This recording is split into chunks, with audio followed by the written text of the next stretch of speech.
누가복음 2장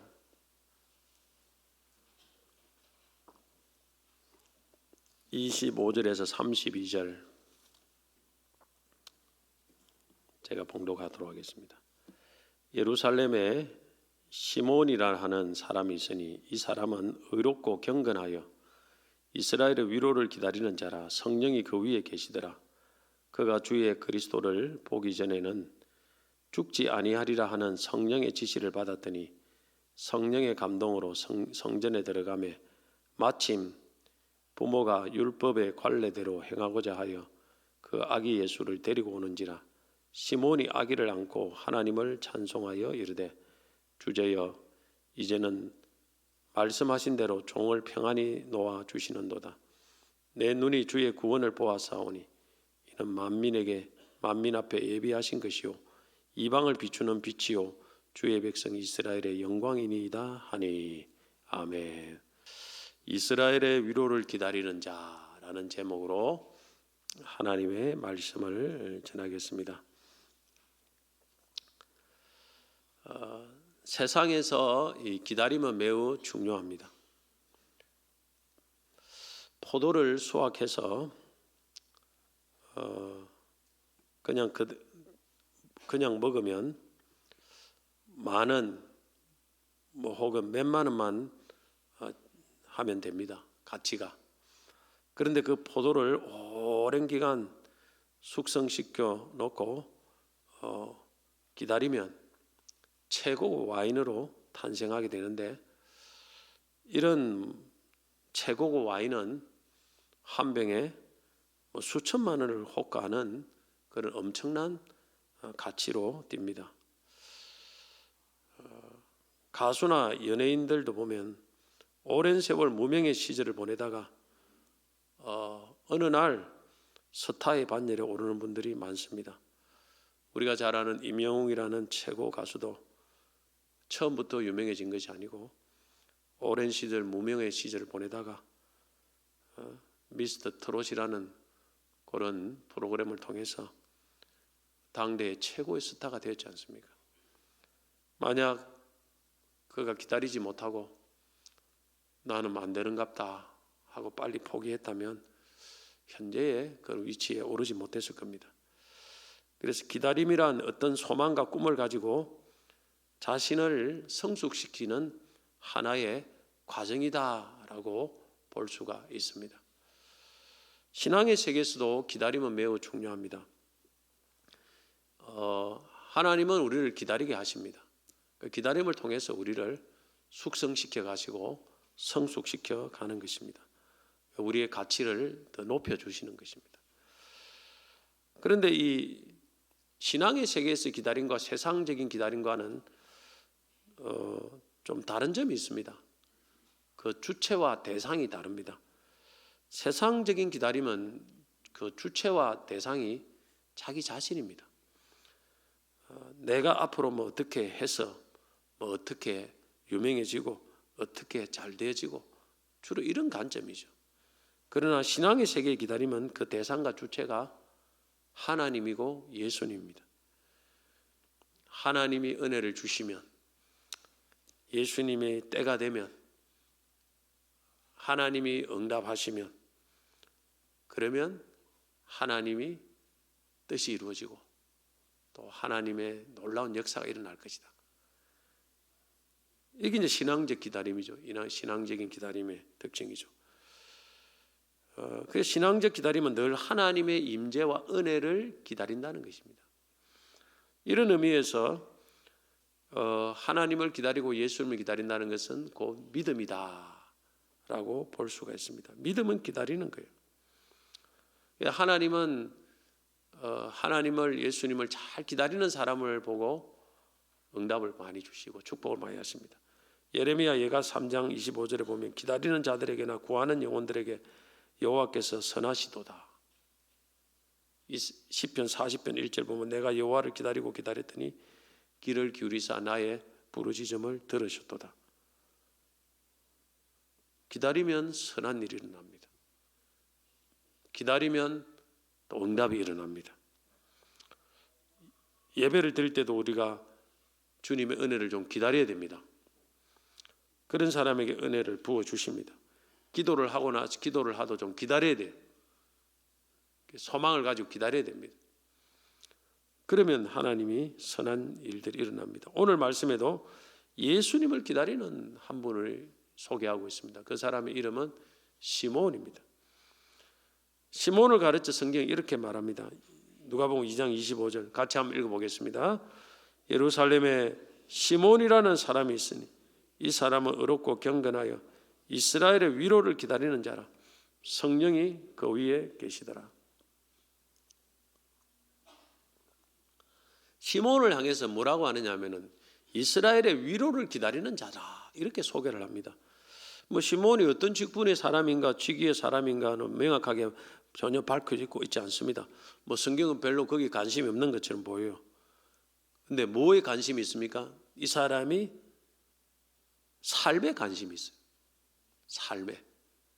그 삶을 요약하면 이스라엘의 위로를 기다리는 자라. 뭔가를 기다린다는 거예요. 이스라엘의 위로를 기다렸다는 것은 뭘 말합니까? 메시아, 곧 그리스도 예수를 말합니다. 메시아는 그리스도 예수께서 오셔서 이스라엘을 회복하실 때 이스라엘이 받는 위로가 있어요. 위로.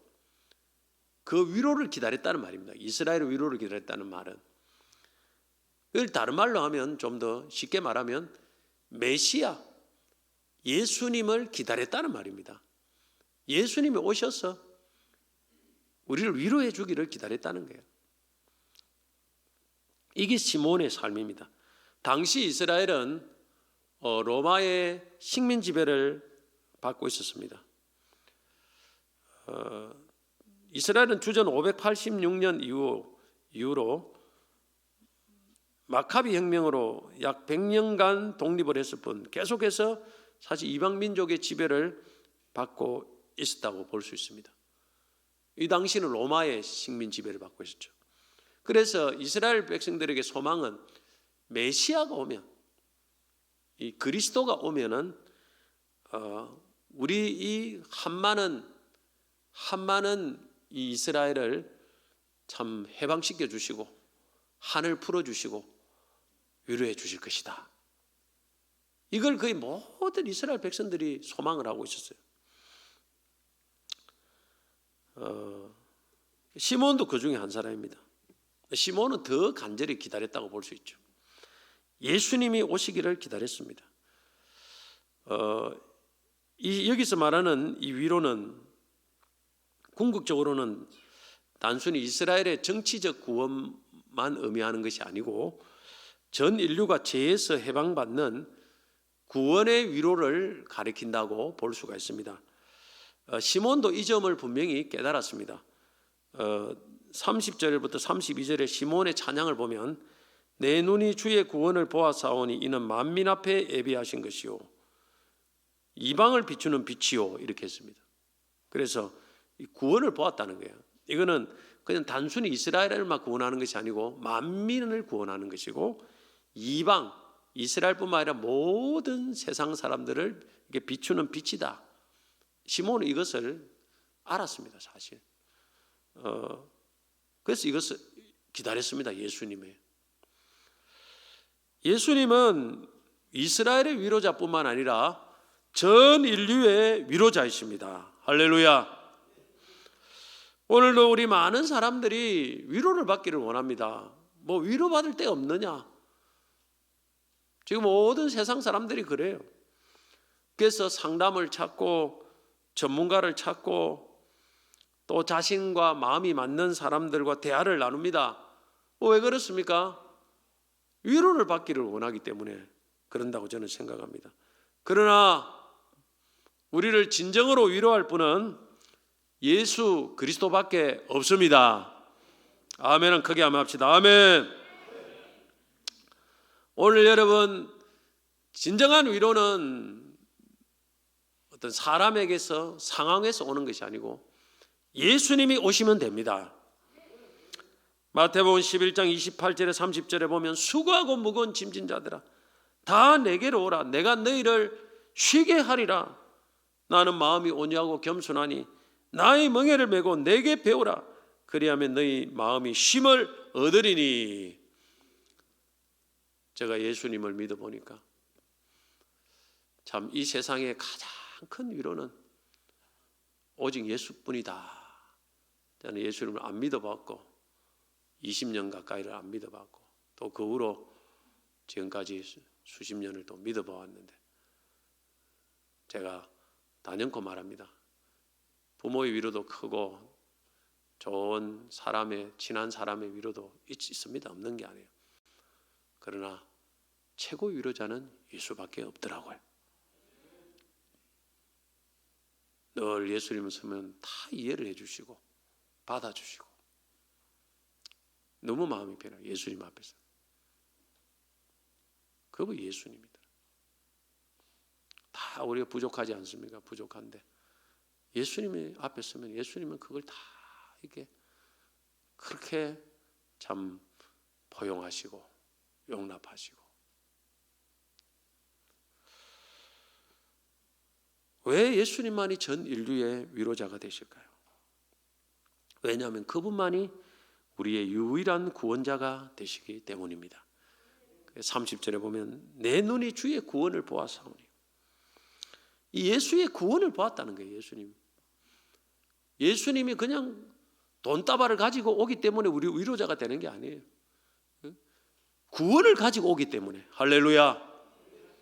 이 구원은 뭘 말합니까? 예수님이 우리의 모든 죄를 사하시고 죽음에서 건지시고 지옥에서 건지시고 마귀의 권세에서 우리를 건져내시는 구원을 예수님은 우리에게 가져다 주시는 것입니다. 돈도 위로가 되고 인간의 말도 어느 정도 위로는 될 수 있습니다. 그게 위로가 안 된다는 말은 아닙니다. 그러나 구원이 없는 위로는 참된 위로가 될 수가 없습니다. 제가 장례식을 많이 집례를 해보면 참 유족들을 위로해야 되는데 제가 이런 설교를 가끔 합니다. 그 유족들에게 무엇이 가장 큰 위로가 되겠는가? 인간이 당한 슬픔 중에서 단연코 가장 큰 슬픔은 죽음의 슬픔이라고 볼 수 있습니다. 그러면 가장 큰 슬픔을 위로할 수 있는 것이 진짜 위로가 되지 않겠습니까? 죽음 앞에 선 사람들을 무엇으로 위로하겠습니까? 돈을 준다고 해서 그 죽은 사람 살아납니까? 아닙니다. 생명밖에 위로할 것이 없습니다. 그래서 고인은 육신은 지금 죽었지만은 영혼은 살아 천국에 있습니다. 우리도 장차 어느 날 예수 믿으면 함께 천국에서 고인을 볼 날이 옵니다. 그러면서 예수 안 믿는 사람들을 엄마, 부모, 아버지 만나고 싶으냐? 그럼 너 예수 믿어라. 지금 이 시간 결단하라 그러면 거의 다 예수 믿겠다고 해요.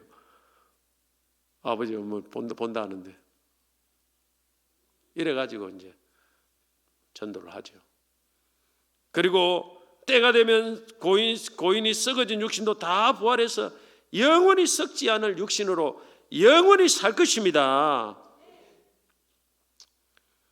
죽음 앞에 선 사람들이 이 말씀을 들을 때 이것이 최고의 위로가 되지 않겠습니까? 화장장에 가면 부활 설교를 하고 장례식장에는 천국 설교를 하고 거짓말도 아니고 사실이에요. 거기에 우리가 찬송을 할 수 있는 것입니다. 이 구원을 주시는 분이 바로 가져다 오시는 분이 예수 그리스도입니다. 할렐루야. 우리의 최고의 위로자는 예수밖에 없습니다. 뿐만 아니라 예수님은 죄와 죽음 모든 걸 이기고 우리를 구원을 통해서 위로를 하실 뿐만 아니라 오늘 죄와 죽음을 이기신 우리 예수님께서 오늘 여러분 이 땅의 삶에 일어나는 수많은 문제들, 질병의 문제, 자녀 문제, 물질 문제, 기타 문제, 우울증 문제, 상처, 트라우마, 마음의 병, 수많은 세상 문제 우리 주님께서 해결하지 못하시겠습니까? 위로하지 못하시겠습니까? 죽음과 지옥의 문제도 해결하시고 위로하신 예수님이 무엇을 위로를 못 하시겠습니까? 저는 능히 다 할 수 있다고 믿습니다. 주님께서는 딱 필요한 거예요. 돈이 필요한 사람은 돈으로 위로하시고, 평강이 필요한 사람은 평강으로 위로하시고, 친구가 필요한 사람은 친구를 붙여주시고, 배우자가 필요한 사람은 배우자를 붙여주시고, 주님께서 딱 적절하게 위로해 주시는 거예요. 할렐루야. 최고의 위로자입니다. 오늘 여러분, 우리가 이 대한민국에 지금 많은 절망 가운데 있지만은, 그러나 오늘도 우리의 위로자 되신, 최고 위로자 되신 예수님이 우리 이 땅에 임하시고 오시면 우리는 다시 회복될 수 있습니다. 절망에 빠진 교회가 있을지라도 예수님이 찾아오시면, 예수님을 기다리고 또 예수님을 찾아 만나 주시면 우리는 회복될 수 있습니다. 가정도 마찬가지입니다. 우리는 이 위로자를 기다려야 됩니다. 기다려야 만날 수 있습니다. 오늘 시몬은 이스라엘 위로를 기다렸습니다. 어떻게 했습니까? 예수님이 위로자는 예수님을 기다렸더니 결국 예수님이 만나 주셨습니다. 할렐루야. 아마 이스라엘의 그 많은 사람들 중에서 많이 대부분 기다리기는 기다렸지만 이 시몬만큼 그렇게 간절히 기다리는 사람은 그리 많지는 않았던 것 같아요. 우리가 기다려도 좀 시몬처럼 좀 간절히 정말 이스라엘의 위로를 기다리는 자라는 건 타이틀이 있을 정도로 저 사람은 그냥 예수만 기다리는 사람이구나, 삶의 목적이 예수밖에 없구나, 이 정도 되어야 뭐가 막 주님이 오셔도 오시지 않겠습니까? 자, 어떻게 시몬이 만납니까? 예수님을, 아기 예수님을. 제가 앞에 읽지는 않았지만은 22절부터 쭉 보면 당시 율법에 의하면 모든 산모는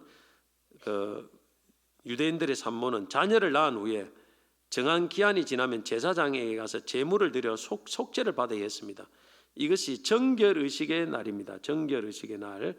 22절에 정결의식의 날이 참에 나와 있죠. 남자아이를 낳으면 40일, 여자는 80일 후에 산모는 최종 정결의식으로 번제와 속죄제를 드려야 됩니다. 번제는 출산에 대한 감사와 헌신의 마음으로 드리고, 속죄제는 출산에 따른 부정을 제거한다는 뜻으로 드립니다. 가난한 경우는 양 대신 비둘기 둘을 드릴 수 있습니다. 비둘기를 드릴 수 있습니다. 그런데 오늘 이 2장의 말씀에 보면은 산 비둘기 한 쌍이나 어린 집 비둘기 둘로 이 마리아가 제사를 드렸다 했습니다. 이건 뭘 말합니까? 마리아와 요셉의 가정이 극빈층에 속했다는 것을 볼 수가 있습니다. 아주 가난했어요. 사실 예수님이 태어났던 이 마리아의 최고의 극빈층이에요. 그리고 이제 이스라엘에서 가정에서 태어난 첫 아기는 이제 하나님께 드립니다.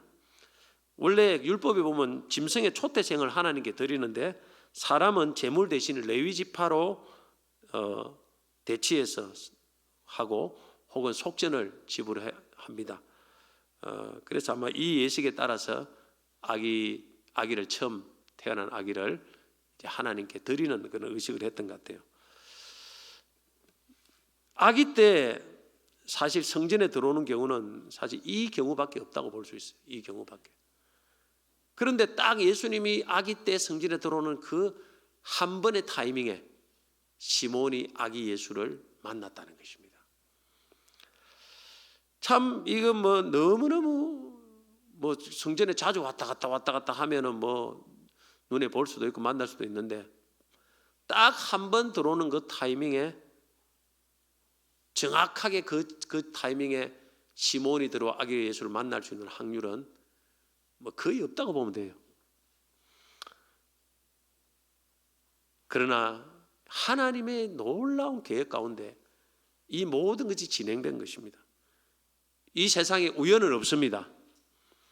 27절 보면 성령께서 시몬을 미리 감동시켰다고 했습니다. 성령의 감동으로 성전에 들어가매, 감동을 해가지고 성전에 들어가게 하신 거예요. 아기 예수님이 딱 성전에 들어올 그때에, 하나님께 바치기 위해서 들어올 그때에 성령께서 시몬에게 빨리 들어가라는 거예요. 성전에 빨리 들어가라. 그래서 딱 만나게 하시는 거예요. 여러분, 우리가 주님을 기다리고 사모하며 기도하는 자에게는 하나님 무슨 방법을 써서라도 만나 주시는 줄 믿으시기 바랍니다. 내가 만나고 싶다고 만나지는 게 아니에요. 주님이 만나게 해주셔야 만나집니다. 하나님이 허락해 주셔야 만나집니다. 오늘 여러분, 우리 예배 시간에도 우리 예수님 만나고 은혜 받는 건 내가 받고 싶다고 받는 게 아니에요. 주님이 허락을 해 주셔야 됩니다. 사모하는 자에게, 주님을 기다리는 자에게 주님께서 정말 극히 힘든 확률이지만은, 그러나 그 너무나 불가능한 그 확률에도 불구하고 하나님이 섭리로 역사하시면 오늘 여러분, 우리가 만나지 못할 사람도 만나게 되고, 우리가 경험하지 못할 일도 경험하게 되고, 받지 못할 은혜도 받게 되는 줄 믿습니다. 막 아무 때나 막 정말 예수님을 사모하고 기다리는 자는 세상 천지 아무나 가보세요. 하나님이 딱 그때에 나에게 예비한 사람이 딱 놓여 있어요. 그게 바로 하나님 기뻐하는 사람에게 하나님 역사하시는 섭리라는 것을 아셔야 됩니다. 우리가 주님을 기다리다가 절대 낙심하면 안 됩니다. 절망하면 안 됩니다. 계속 기다려야 됩니다. 그래야 만나 주십니다. 그런데 지금은 예수님이 이미 오셨어요. 이미 초림하시고 오셨지 않습니까? 우리는 더 이상 그러면 기다릴 필요가 없습니까? 아닙니다. 지금은 예수님 이 땅에 이미 오셨고 이미 성천하여 천국에 계시지만은 지금도 예수님은 말씀을 통해서, 성령을 통해서 우리를 찾아오시고 만나 주십니다. 그 주님을 우리는 기다려야 됩니다. 예배 시간에 찾아오십니다. 기도 시간에 찾아오십니다. 성경을 읽는 시간에, 묵상하는 시간에 찾아오십니다. 주님이 기뻐하는 일을 하는 시간에 찾아오십니다. 수시로 찾아오십니다. 우리가 생각하지 못할 때에 찾아오십니다. 말씀과 성령으로. 누구에게? 그러나 주님을 사모하고 기다리는 자에게 찾아오십니다. 여러분, 내 삶에 어떤 의문점이 있고 궁금한 점이 있으면 한번 주님께 기도해 보세요. 하나님, 주님, 이거 좀 가르쳐 주세요. 얼마 지나지 않아서 주님께서 말씀으로, 성령의 감동으로 우리에게 찾아오셔서 우리의 문제를, 갈등을 해소시킵니다. 참 놀라워요. 기다려 보세요. 기도하고. 저도 최근에 그런 적이 있어요. 어느 하나를 질문하고 했더니 자고 일어나니까 주님이 답을 생각나게 하시더라고요. 엘리야가 3년 6개월 동안 비가 내리지 않는 이스라엘에게 비가 내리기 위해서 7번 기도를 했습니다. 한 번 기도하니까, 한 번 기도하려고 종을 보내어 바다 쪽을 살펴보라니까 아무 징조가 없어요. 2번, 3번, 4번, 5, 7번. 7번 마지막 계속 기도하면서 기다리고 했더니 7번 만에 손바닥만한 작은 구름이 오고 하늘이 캄캄해지고 큰 비가 내리게 됩니다. 3년 6개월 만에. 기다려야 됩니다. 하나님의 응답을 기다리고 주님이 이 땅에 임하시기를 기다리고 우리 대한민국에 다시 주님께서 은혜 주시기를 기다려야 됩니다. 12살 되던 해 이용글이라는 이 소년이 의사도 못 고치는 중병에 걸렸습니다. 몸이 이상이 생겼는데 대수롭지 않게 생각했는데 증상이 계속 심각해졌습니다. 자세히 살펴봤더니 살 자체가 곪고 있었습니다. 그때부터 이 병은 저 병은 용하다는 한의원 다 찾아보았으나 병이 낫지 않고 깊어져 갔습니다. 수술대에 누워서 수술을 했던 적도 있습니다. 집도한 의사가 머리를 좌우로 흔들었습니다. 살 가망이 보이지 않는다. 이상한 병이다. 살 자체가 곪는 것인데 만약 이것이 속으로 번지면 잘라내야 하고 생명에 위협을 주게 된다는 것입니다. 의사가 치료 불능 선고를 했을 때 그 어머니가 믿음이 좋아요. 권사님이에요. 우건사. 어머니가 병원 문을 나서면서 아들의 손을 꽉 잡았답니다. 잡으면서 하는 말이, 이제 우리는 주님만 바라보자. 하나님은 궁지에서 은총을 주시며 역사하시는 사랑의 아버지, 하나님 아버지란다. 꽉 잡고 아들. 어머니가 믿음이 있어야 돼요. 그 어머니는 그 후로 아들을 데리고 서울로 급히 상경했다고 합니다. 당시 병계단 권사님이 기도처에 찾아갔죠. 모자가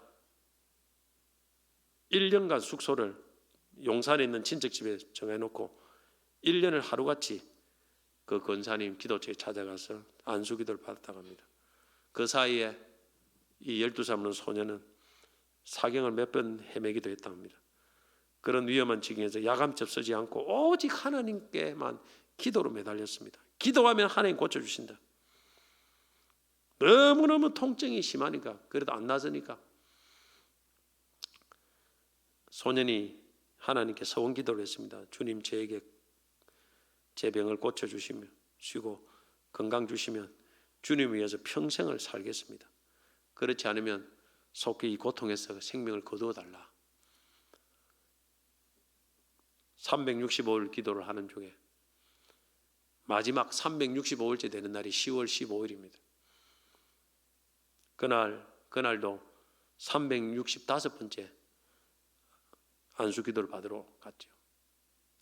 기도원에 가서 자기 기도 차려가지고, 그리고 그 병계단 유명한 분 아닙니까? 그분이 안수 기도 중에 전신이 불덩어리처럼 뜨거워짐을 느꼈다고 합니다. 성령의 불이 내린 것입니다. 너무 뜨거워 견딜 수 없었던 그는 겉옷과 속옷까지 벗어 던지었습니다.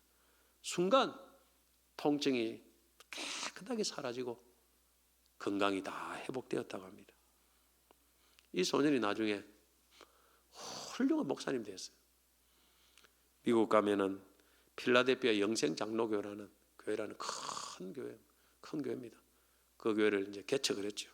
지금은 은퇴를 하셨지만, 그래서 아주 이름 있는 훌륭한 목사입니다. 제가 한국에 왔을 때 그 부흥회를 할 때, 그때 제가 있던 지모하는 교회에 부흥회를 모셨어요, 목사님.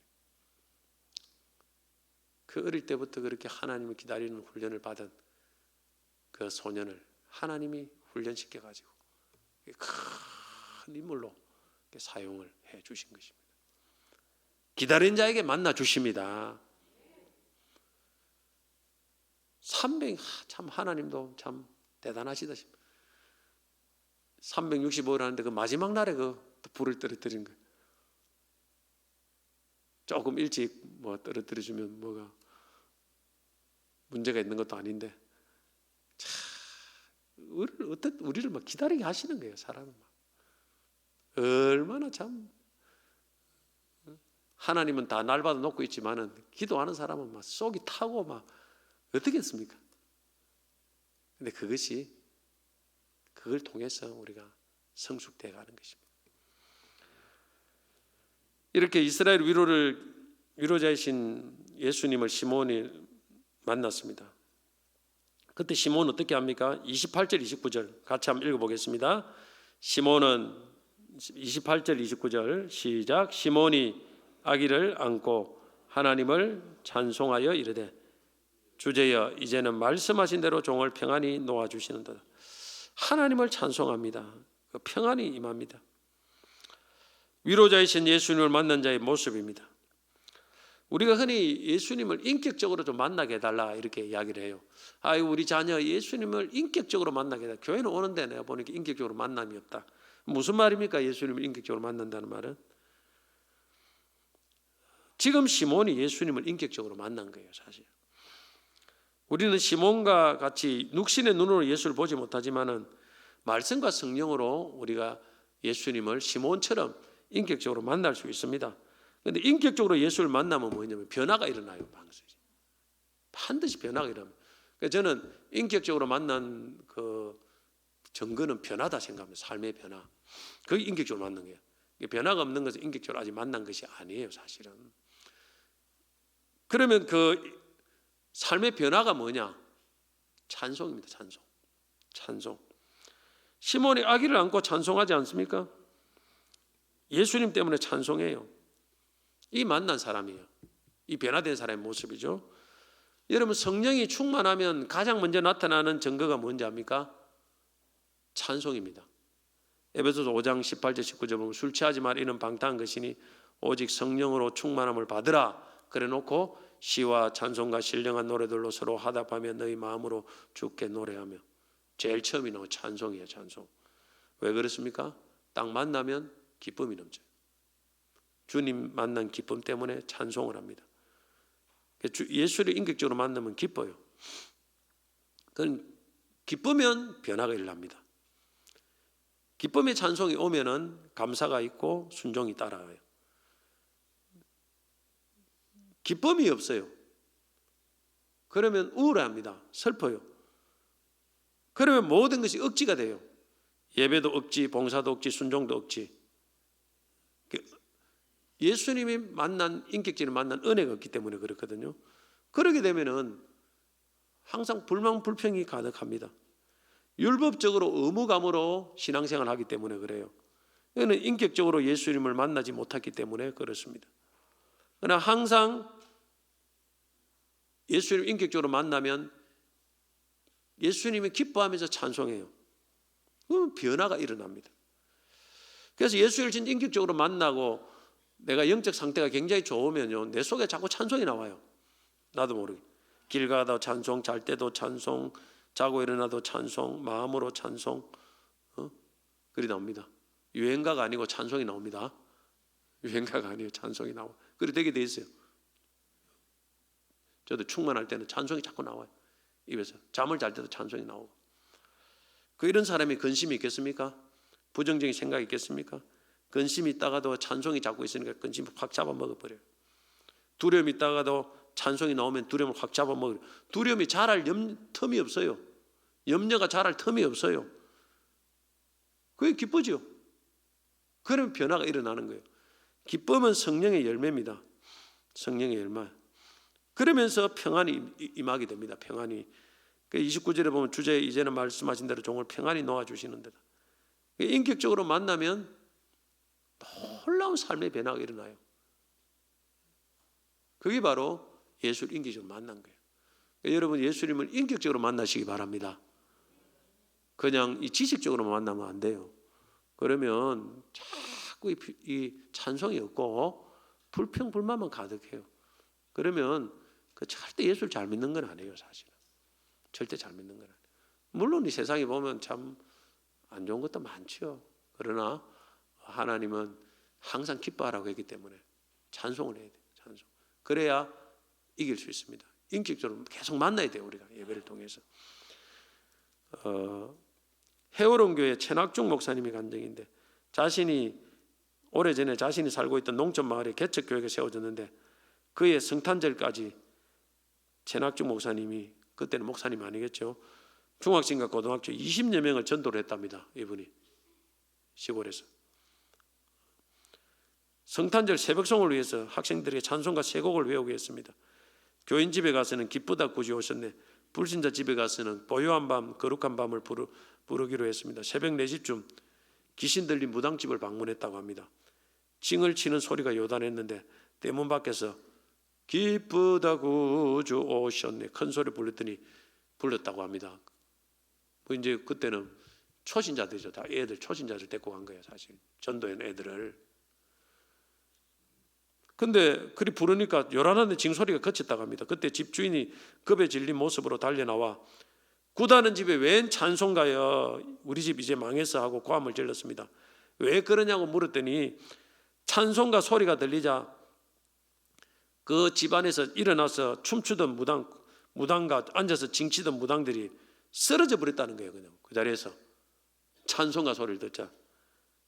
여러분, 이 애들이 이제 막 전도한 애들이 그냥 막 부른 찬송이 구다는 징치는 무당도 쓰러뜨리고 구다는 무당도 쓰러뜨려 버리고, 이 마음은 찬송이 능력이 있습니다. 찬송이 임하면 어둠 영이 떠나가요. 우리 안에도 떠나가고 우리 밖에도 떠나가고 그런 변화가 일어난다 이 말입니다. 하나님은 찬송의 하나님입니다. 할렐루야. 인격적으로 만나야 됩니다. 만나면 찬송이 터지게 돼 있어요. 그러면서 삶의 변화가 일어납니다. 할렐루야. 교회는 찬송이 넘쳐야 돼요. 기쁨이 넘쳐야 돼요. 주 안에 있는 나에게 딴 근심이 있으랴 십자가 밑에 나가 내 짐을 풀었네. 주님을 찬송하면서 할렐루야 할렐루야 내 앞길 멀고 험해도 나 주님만 따라가리. 할렐루야. 목에 지금 감기가 걸려 있지만은 요거 찬송 부르라는 딱 여기 딱 원고에 돼 있어요. 그래도 찬송을 한번 불러야 될 것 같아요. 목이 아프지 목이. 찬송이 얼마나 좋습니까? 집이 안 된다 뭐 그런 소리 하지 말고 자꾸 예수님을 인격적으로 만나서 찬송을 부르시기 바랍니다. 그런 기쁨이 나와요. 찬송대로 내 가정이 변화됩니다. 할렐루야. 여러분 예수를 인격적으로 만나면 찬송이 나오고 사람이 부드러워집니다. 온유해집니다. 기쁨의 사람이 됩니다. 평화의 사람이 됩니다. 할렐루야. 예수님을 기다리는 자에게 이런 놀라운 은혜가 임합니다. 예레미야가 3장 25절 기다리는 자에게나 구하는 영혼들에게 여호와께서 선하시도다. 할렐루야. 그러면 이렇게 주님을 기다리는 신앙을 가진 사람은 어떻게 해야 됩니까? 그냥 자꾸 은혜만 받기를 사모하는 것이 예수를 기다리는 것입니까? 사실 많은 그렇게 은혜를 받기를 사모하는 사람들은 많지만 주님께서 그런 사람을 다 만나 주시지는 않는 것 같아요. 다 은혜를 베풀지는 않는 것 같습니다. 이스라엘의 위로를 기다리는 사람은 삶이 달라야 돼요. 시몬의 삶도 달랐습니다. 자, 첫째 25절에 보면 시몬은 어떤 삶을 살았습니까? 이 사람은 의롭고 경건한 삶을 살아야 됩니다. 그래서 이스라엘의 위로를 기다려야 돼요. 의롭고 경건한 삶이라는 것은, 의롭다는 것은 윤리적으로 불의가 없는 공의로운 삶을 산다는 것이고, 경건하다는 것은 신앙적으로 하나님을 두려워하면서 하나님 말씀에 입각한 삶을 사는 것을 말합니다. 삶은 아무렇게나 살아놓고 여러분 하나님의 예수님이 와서 은혜만 주시기만을 그렇게 기다리는 그런 사람들이 많습니다. 그런데 그렇게 살아서는 안 돼요. 정말 주님이 기뻐하는 삶을 살면서 예수님이 나에게 찾아오시기를 기다려야 된다 이 말입니다. 예배 시간에 받을 은혜를 사모하면서 여러분 한 주간 삶을 잘 살아보세요. 살면서 이번 주일날 은혜 주세요. 그러게 하면 은혜가 임합니다. 거의 대부분. 근데 삶은 엉망으로 살아놓고 막판에 토요일 저녁에 아니면 주일 아침에 와서 은혜 달라고 보면 주님이 줄 수도 있겠지만 안 줄 수도 있어요. 삶이 그리 엉망인데. 삶이 중요합니다. 주님을 기다리는 자의 삶이 따라야 된다 이 말입니다. 그러면서 주님을 기다려야 된다 이 말입니다.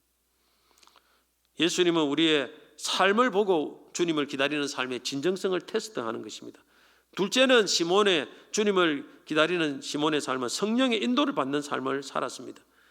25절에 보면 성령이 그 위에 계시더라. 26절 그가 주의 그리스도를 보기 전에는 죽지 아니하려는 성령의 지시를 받았더니 27절 성령의 감동으로 성전에 들어가면, 여러분 우리가 주님을 기다리는 삶은 성령의 인도를 받으면서 주님을 기다려야 돼요. 은혜를 사모해야 됩니다. 성령의 인도를 받는 삶은 이성적으로 상식적으로 살면 안 돼요. 기도하면서 성령의 감동을 따라 살아야 됩니다. 성령이 감동하면 살아야 돼요. 그대로 좀 내 생각이 안 맞아도 그대로 살아야 됩니다. 자꾸 이성적으로만 따지가지고는 성령의 감동 받는 게 아니에요. 기도하다 보면 내 상식과 안 맞는 대로 인도하는 경우가 참 많습니다. 주님께서. 근데 그 살아보면요 하나님 은혜가 넘쳐요. 그곳에. 그게 시몬의 삶입니다. 삶이 따르지 않는 주님을 기다리는 삶은 의미가 없는 것입니다. 마지막으로 한번 생각해 볼 것은 이제 이스라엘뿐만 아니라 온 세상의 위로자 구원자 되신 예수님을 안다면 그 위로자 구원자 되신 예수님을 전해야 된다는 것입니다. 30절에서 32절에 보면 내 눈이 주의 구원을 보아사오니 이는 만민 앞에 예비하신 것이요 이방을 비추는 빛이요 주의 백성 이스라엘의 영광이니라 하겠습니다. 분명히 예수님은 구원을 가져오시고 만민 앞에 예비하시고 만민을 구원을 주시는 분이라고 했습니다. 이방의 빛은 비추다. 온 세상에 어둠에 있지만은 온 세상의 구원의 빛을 비추는 분은 예수밖에 없습니다. 이걸 우리가 안다면 어떻게 되겠습니까? 전해야 됩니다. 세상은 지금 예수가 없어서 너무 공고합니다. 수고하고 무거운 짐을 자고 마음에 근심을 하고 우울증을 하고 걱정하고 이렇게 살아가는 사람이 수없이 많습니다. 이들에게 위로자 되시고 구원자 되신 예수님을 전해야 됩니다. 그래서 그들이 구원을 받고 예수님 앞에 위로를 받도록 만들어 가야 됩니다. 성탄은 온 세상의 구원자이고 위로자로 오신 예수님의 탄생을 기억하고 감사하며 나아가서 예수님을 전파하는 시간입니다. 그래서 우리 다음 주부터 성탄절까지 우리 성탄 감사 축제를 갖습니다.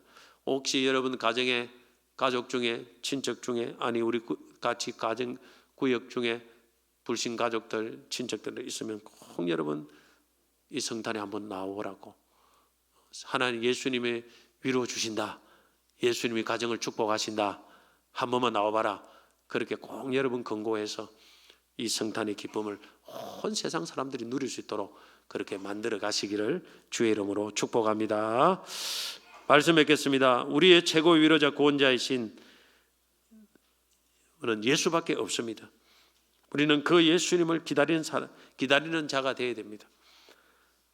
주님은 자기를 기다리고 찾는 자에게 만나 주십니다. 말씀과 성령으로 찾아오셔서 우리를 인격적으로 만나 주십니다. 만나 주시면 기쁨이 찾아오고 찬송이 터지고 평안이 임하고 우리의 삶이 변화가 일어납니다. 오늘 우리는 주님을 늘 기다리는 삶, 주님이 우리에게 찾아오시기를 기다리는 삶을 살아야 됩니다. 이걸 위해서 의롭고 경건한 삶을 살고 성령의 인도를 받으며 살아야 됩니다. 뿐만 아니라 나아가서 우리를 주님을 전해야 됩니다. 이 세상의 최고의 위로자 구원자이신 예수님을 전해서 예수님 주시는 이 성탄의 기쁨을 만민에게 같이 공유하고 누리는 그런 우리 성도들이 다 되시기를 주의 이름으로 축복합니다.